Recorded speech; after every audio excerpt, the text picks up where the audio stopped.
सीधे देहरादून ले चलेंगे, जहां उत्तराखंड का बजट सत्र जो है वो शुरू हो चुका है। ध्यान में रखा गया है। योजनाओं की नियमित मॉनिटरिंग के हेतु ऑनलाइन व ऑफलाइन दोनों माध्यमों का विशेष ध्यान रखा गया है। अध्यक्ष जी, बजट एक सशक्त माध्यम है। प्रदेश में विकास के नए आयामों को छूने का, जनता से जुड़ने का, जनता को जोड़ने का, जनता की आकांक्षाओं को साकार करने का, आवश्यक संसाधन जुटाने का, नई नीतियों के माध्यम से प्रदेश की किस्मत संवारने का। इस सशक्त माध्यम को हम प्रभावी तौर पर सही मायने में जनता का एक अस्त्र बनाना चाहते हैं। इसीलिए बजट निर्माण के अवसर पर हमने हर संभव तरीके से जनता से जुड़ने का प्रयास किया है। अध्यक्ष जी, सम्मानित सदन का अवगत कराना है कि 29 मार्च 2022 को 4 माह हेतु लेखानुदान प्रस्तुत किया गया था। लेखानुदान पारित होने के बाद हमने विभागीय विशेषज्ञता व जन सहभागिता से बजट निर्माण का विनम्र प्रयास किया है। हमने आपका बजट आपका सुझाव अभियान प्रारंभ किया। व्हाट्सएप और ईमेल के माध्यम से जनता के बहुमूल्य सुझाव प्राप्त किए। माननीय मुख्यमंत्री जी की प्रेरणा से प्रदेश में पहली बार विभिन्न क्षेत्रों के प्रतिनिधि समूहों के साथ मंडलवार संवाद कार्यक्रम आयोजित किए। कुमाऊं मंडल में नैनीताल में 14 मई 2022 को और गढ़वाल मंडल में देहरादून में 19 मई 2022 को अर्थव्यवस्था से संबंधित प्रमुख क्षेत्र, कृषि व संबंधित गतिविधियां, ग्रामीण व शहरी स्थानीय निकाय, उद्योग, वैकल्पिक ऊर्जा व व्यापार जैसे प्रमुख हितधारक समूह के प्रतिनिधियों को संवाद कार्यक्रम में आमंत्रित किया। इन संवाद कार्यक्रमों में विभिन्न क्षेत्रों का प्रतिनिधित्व करने वाले 200 से अधिक प्रतिनिधियों ने अपने बहुमूल्य सुझाव हमें दिए। बजट पूर्व संवाद व जनता के सुझावों को हमने जनादेश माना है। नीति निर्माण और बजट निर्माण में उनसे सम्यक प्रेरणा लेने के लिए सुझावों को संबंधित विभागों को संदर्भित भी किया है। अनेक सुझावों को विद्यमान योजनाओं में बजट प्रावधान में वृद्धि कर सम्मिलित किया गया है। ये सुझाव नीति निर्माण में भी सहायक सिद्ध होंगे। समयाभाव के कारण यहाँ विस्तार से उल्लेख संभव नहीं है, तथापि प्रसंगवश कुछ सुझावों का उल्लेख इस आय विधेयक में किया गया है। यह कदम प्रदेश की अंतिम पंक्ति में खड़े व्यक्ति को प्रदेश की अर्थव्यवस्था से संबंधित नीति निर्माण से जोड़ने हेतु एक अभूतपूर्व पहल है। हमें पूर्ण विश्वास है कि बजट जैसे महत्वपूर्ण विषय पर में जन साधारण की सहभागिता व विचार विमर्श बजट निर्माण के जनतांत्रिक पक्ष को मजबूत प्रदान करेगी। अध्यक्ष जी, यह आय विधेयक हमारी सरकार की प्राथमिकताओं का ध्वजवाहक भी है। हमारी प्राथमिकताएं निम्नवत हैं। प्रदेश में सुदृढ़ वित्तीय अनुशासन एवं राजकोषीय प्रबंधन हो, सुशासन तथा सतत विकास लक्ष्यों का प्रभावी क्रियान्वयन हो, सरकारी विभागों में बेहतर सर्विस डिलीवरी हेतु क्षमताओं में अभिवृद्धि हो, सरकारी विभागों में नव प्रवर्तन व सूचना प्रौद्योगिकी के प्रयोग का प्रोत्साहन हो, सरकारी योजनाओं में सब्सिडी सीधे लाभार्थी को स्थानांतरित हो तथा कोई मध्यस्थ न हो, शिक्षा एवं कौशल विकास रोजगार परक हो, निर्बल वर्गों का सशक्तिकरण करते हुए सामाजिक सुरक्षा में अभिवृद्धि हो, कृषि व संबंध क्षेत्रों का पुनर्जीवन व विस्तार हो तथा परंपरागत कृषि, उद्यान, मशरूम व सुगंध पुष्पन के उत्पादन व विपणन को प्रोत्साहन हो, आधारभूत संरचना व औद्योगिक विकास के साथ साथ पारिस्थितिकी तंत्र से संतुलन हो, सड़क, सेतु, नागरिक उड्डयन और रोपवे के माध्यम से बेहतर कनेक्टिविटी हो, पर्यटन क्षेत्र में विकास हो, प्रक्रियाओं का सरलीकरण हो, समस्याओं का समाधान हो और लंबित प्रकरणों का निस्तारण हो तथा जरूरतमंदों की सेवा हो, प्रदेश समृद्धि की ओर बढ़े और राज्य में सुशासन हो। माननीय अध्यक्ष जी, राज्य के विकास और सुनहरे भविष्य के लिए आवश्यक है पूंजीगत परियोजना और पूंजीगत परियोजना के लिए आवश्यक है पूंजी का राज्य की ओर प्रवाह हो। यदि मजबूत इच्छा शक्ति और संकल्प हो तो प्रदेश के विकास में संसाधनों की कमी आड़े नहीं आती। आवश्यकता है एक नेक और विकास परक सोच तथा स्पष्ट लक्ष्य की। हमारा लक्ष्य स्पष्ट है, प्रदेश का सर्वांगीण व समावेशी विकास। लक्ष्य पूर्ति हेतु हम स्वयं के संसाधन बढ़ाएंगे, केंद्र पोषित व बाह्य सहायतित योजनाओं को पूरी लगन से लागू करेंगे तथा पब्लिक प्राइवेट पार्टनरशिप से प्रदेश के विकास को गति देंगे। यह बताते हुए अत्यंत हर्ष होता है कि पिछले 1 वर्ष और वर्तमान वित्तीय स्थिति में जितनी बाह्य सहायतित परियोजनाएं स्वीकृति हुई है उतनी पहले कभी नहीं हुई। मैं ऐसी कुछ ही योजनाओं का उल्लेख यहाँ कर रहा हूँ। टिहरी क्षेत्र को ब्रांड टूरिस्ट डेस्टिनेशन के रूप में विकसित करने तथा स्थानीय समुदायों की विकास में भागीदारी सुनिश्चित करते हुए सस्टेनेबल टूरिज्म विकसित करने हेतु रुपए 1930 करोड़ की परियोजना लागत से holistic development of Tehri lake and it's catchment परियोजना भारत सरकार द्वारा स्वीकृत की गई है। बागवानी के समग्र विकास हेतु 526 करोड़ लागत की बाह्य सहायतित परियोजना Uttarakhand integrated horticulture development project हेतु समझौता पत्र 31 मार्च 2022 को हस्ताक्षरित किया जा चुका है। इस परियोजना का उद्देश्य उत्पादन को बढ़ावा देना, उत्पाद की गुणवत्ता सुनिश्चित करना एवं विपणन संबंधी गतिविधियां सुदृढ़ करना। इसके अंतर्गत नर्सरी, उत्कृष्टता केंद्र, पोस्ट हार्वेस्ट मैनेजमेंट, खाद्य प्रसंस्करण और विपणन संबंधी गतिविधियां सम्मिलित हैं। हमें विश्वास है यह परियोजना औद्योगिकी के क्षेत्र में मील का पत्थर साबित होगी। विशेष रूप से ग्रामीण महिलाओं के समूह को सशक्त करने, उनके उत्पादों को बाजार से जोड़ने, परंपरागत उपज को प्रोत्साहित करने, उनकी आय में बढ़ोतरी करने के उद्देश्य के साथ आगामी 7 वर्षों के लिए आईफेड द्वारा वित्त पोषित रूरल एंटरप्राइजेज एक्सेलरेशन प्रोजेक्ट रुपए 771 करोड़ का अनुबंध पत्र हस्ताक्षरित हो गया है। यह किसानों की आय को दुगना करने के लिए माननीय प्रधानमंत्री जी की संकल्पना को साकार करने में एक सशक्त प्रयास होगा। देहरादून मसूरी क्षेत्रीय यातायात व्यवस्था को सुचारू करने, जाम से मुक्ति पाने और कार्बन फुटप्रिंट कम करने के उद्देश्य से सड़कों का चौड़ीकरण एवं इलेक्ट्रिक बसों की खरीद आदि घटकों के लिए 1750 करोड़ रुपए की परियोजना लागत से development of best in class transport infrastructure in Dehradun and Mussoorie Bharat सरकार द्वारा स्वीकृत हो गई है। इसके अतिरिक्त शहरी विकास के क्षेत्र में कुल रुपए 4,847 करोड़ की 2 परियोजनाओं की स्वीकृति भारत सरकार से प्राप्त हुई है।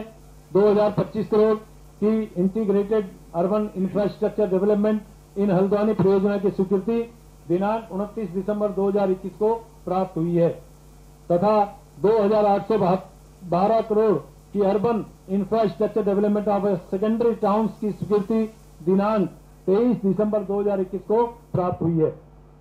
पेयजल आपूर्ति के लिए 2 महत्वपूर्ण बाह्य सहायतित परियोजना स्वीकृत हुई है। 38 दूरस्थ व छोटे नगरों में 135 लीटर प्रति व्यक्ति प्रतिदिन गुणवत्ता युक्त स्वच्छ पेयजल उपलब्ध कराने हेतु जापान इंटरनेशनल कॉर्पोरेशन एजेंसी जायका के सहयोग से रुपए 1,600 करोड़ परियोजना लागत से Uttarakhand urban water supply project तथा देहरादून एवं उपनगरीय क्षेत्र हेतु सुनिश्चित पेयजल आपूर्ति के लिए सोंग नदी पर लगभग 2,021 करोड़ की लागत से बाह्य सहायतित सोंग पेयजल बांध योजना भारत सरकार से स्वीकृत हो गई है।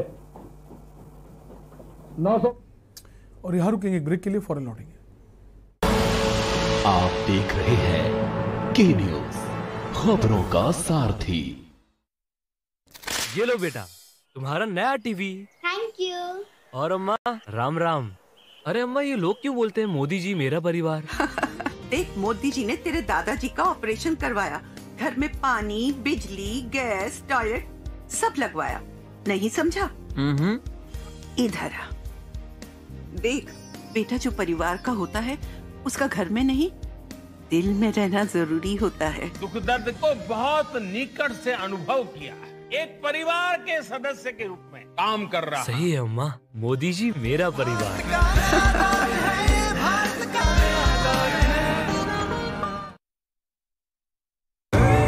देखें कौन नया खिलाड़ी आया है,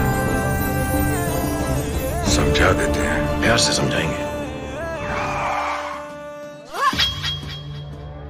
ये तो अपनी जुबान है। जुबान एक हो तो दिल भी एक होने चाहिए। विमल बोलो जुबान केसरी। आप देख रहे हैं के न्यूज, खबरों का सारथी। ब्रेक के बाद आपका स्वागत है। आपको फिर से ले चलेंगे देहरादून विधानसभा, जहां पर बजट सत्र की शुरुआत हो चुकी है। पंजीकृत प्रवेश 21,364 करोड़ था, जबकि 2017-18 से 2020-21 तक 4 वर्षों में ही 24,052 करोड़ का पूंजीगत प्रव्यय हो गया था। यदि वित्तीय वर्ष 2021-22 के संशोधित अनुमान रुपए 7,112 करोड़ को सम्मिलित किया जाए तो 2017-18 से 2021-22 के 5 वर्षों में कुल रुपए 31,164 करोड़ का पूंजीगत व्यय प्रव्यय हुआ है। इस प्रकार 2012-13 से 2016-17 की तुलना में 2017-18 से 2021-22 तक की अवधि में 45.87% की वृद्धि हुई है। यह पूंजीगत परिसंपत्तियों के सर्जन के लिए और राज्य के भविष्य के लिए हमारी प्रतिबद्धता को दर्शाता है। भारत सरकार द्वारा अवसंरचना के विकास के लिए इस वित्तीय वर्ष में 894 करोड़ का पूंजीगत सहायता स्वीकृत की गई है। इसके अतिरिक्त कुछ अन्य घटकों से सशर्त पूंजीगत सहायता मिलने की संभावना है। इस योजना के अंतर्गत लोक निर्माण, ऊर्जा, पर्यटन, शहरी विकास, आवास, स्वास्थ्य, शिक्षा, चिकित्सा शिक्षा, युवा कल्याण आदि अनेकों विभागों की परियोजनाएं आच्छादित की जा रही हैं। हमारे राज्य के सुनहरे भविष्य के लिए यह योजना एक संजीवनी बनकर आई है। इसीलिए हमारी सरकार की शीर्ष प्राथमिकता है कि समयबद्ध तरीके से योजना का पूर्ण पालन किया जा सके। माननीय अध्यक्ष जी, वर्ष 2022-23 के आय व्यय से सम्मानित सदन को अवगत कराने से पूर्व मैं किसानों, उद्यमियों, व्यवसायियों, शिक्षकों, चिकित्सकों, माताओं, बहनों व युवाओं को ये पंक्तियां समर्पित करता हूं। वो खून पसीने की स्याही से सबकी किस्मत लिखते हैं, उस फौलादी नींव पर हम विकास पथ पर बढ़ते हैं, हम विकास पथ पर बढ़ते हैं। अब मैं 2022 के आय व्यय से सदन को अवगत कराना चाहूंगा। नियोजन, वित्त और प्रशासन। माननीय अध्यक्ष जी, समुचित नियोजन के बिना विकास के लक्ष्यों को प्राप्त नहीं किया जा सकता है। यह आवश्यक है कि राज्य में संचालित योजनाओं का समुचित अनुवेक्षण हो, संसाधनों की अभिवृद्धि के अनवरत प्रयास हो, मितव्ययता हो, समुचित कानून व्यवस्था हो तथा नवाचार व नवीन प्रौद्योगिकी को निरंतर बढ़ावा मिले।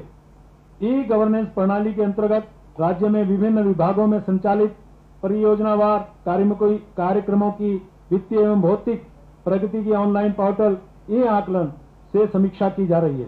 प्रदेश में 5 करोड़ से ऊपर की परियोजनाओं की ऑनलाइन मॉनिटरिंग हेतु एक कैपिटल डैशबोर्ड तैयार किया गया है। प्रदेश में संचालित की जा रही बाह्य सहायतित परियोजना के ऑनलाइन अनुसरण हेतु EAP डैशबोर्ड तैयार किया गया है। राज्य योजना आयोग की वेबसाइट www.spc.uk.gov.in के माध्यम से बेस्ट प्रैक्टिसेस आमंत्रित किए जाने की सुविधा प्रारंभ की गई है। वैश्विक वित्तीय परिदृश्य में राज्य के अधिकारियों कर्मचारियों को प्रशिक्षण प्रदान करने व उनके कौशल विकास के लिए पंडित दीनदयाल उपाध्याय वित्तीय प्रशासन प्रशिक्षण एवं शोध संस्थान उत्तराखंड द्वारा देश की कई नामी संस्थानों के साथ पहली बार मेमोरेंडम ऑफ अंडरस्टैंडिंग हस्ताक्षरित किया गया है। संस्थान ने National Institute of Public Finance and Policy Nai Delhi, National Institute of Financial Management Faridabad, Administrative Staff College of India Hyderabad तथा Institute of Public Enterprises Hyderabad के साथ प्रदेश के कार्मिकों के प्रशिक्षण के लिए मॉड्यूल विकसित करने एवं प्रशिक्षण प्रदान करने के लिए भी अनुबंध किया है। वित्तीय वर्ष 2022-23 में संस्थान द्वारा 2200 कार्मिकों को प्रशिक्षण देने का लक्ष्य रखा है।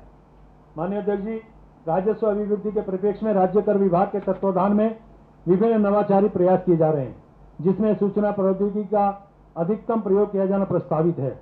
एक विवेकपूर्ण इलेक्ट्रॉनिक निगरानी प्रणाली के माध्यम से संभावित करामचन टैक्स इवेजन के जोखिमों को कम किया जा सकता है। इस परिप्रेक्ष्य में करामचन को रोकने तथा प्रवर्तन इकाइयों की प्रभावी मॉनिटरिंग किए जाने हेतु मुख्यालय पर कंट्रोल रूम का गठन किया जाना प्रस्तावित है।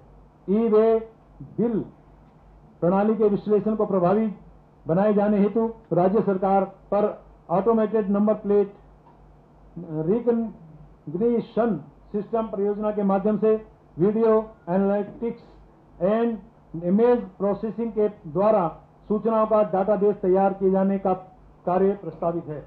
जीएसटी के उपभोग आधारित कर प्रणाली होने के कारण उत्तराखंड राज्य के उपभोग स्वरूप का अध्ययन किया जाना प्रस्तावित है, ताकि तदनुरूप राजस्व अभिवृद्धि हेतु कार्यनीति बनाई जा सके। करदाताओं के मध्य जीएसटी अनुपालनाओं का का अधिक प्रचार प्रसार किए जाने के लिए हमने गंभीर प्रयास प्रारंभ किए हैं। जन जागरूकता के विभिन्न विषयों को भी विज्ञापन के माध्यम से प्रसारित किया जा रहा है। माननीय अध्यक्ष जी, अधिकाधिक व्यापारियों को पंजीयन प्राप्त किए जाने हेतु प्रोत्साहित करने तथा पंजीकृत व्यापारियों को सामाजिक सुरक्षा प्रदान किए जाने के दोहरे उद्देश्य व्यापारी दुर्घटना बीमा योजना लागू की गई है, जिसके अंतर्गत किसी पंजीकृत व्यापारी की दुर्घटना में मृत्यु होने पर 5 लाख की बीमा राशि प्रदान की जाती है। बजट पूर्व संवाद के दौरान व्यापारी दुर्घटना बीमा योजना में अभिवृद्धि का सुझाव आया था। इस आय व्यय में व्यापारी दुर्घटना बीमा योजना के अंतर्गत प्रदान की जाने वाली 5 लाख की बीमा राशि को बढ़ाकर 10 लाख रुपए किया जाना प्रस्तावित है। अध्यक्ष जी, निबंधन कार्यालयों में कंप्यूटराइजेशन व पुराने अभिलेखों के डिजिटाइजेशन किए जाने के विशेष प्रयास। तो आप सुन रहे थे उत्तराखंड सरकार के वित्त मंत्री प्रेमचंद अग्रवाल को, जो बजट का प्रस्ताव पेश कर रहे हैं। फिलहाल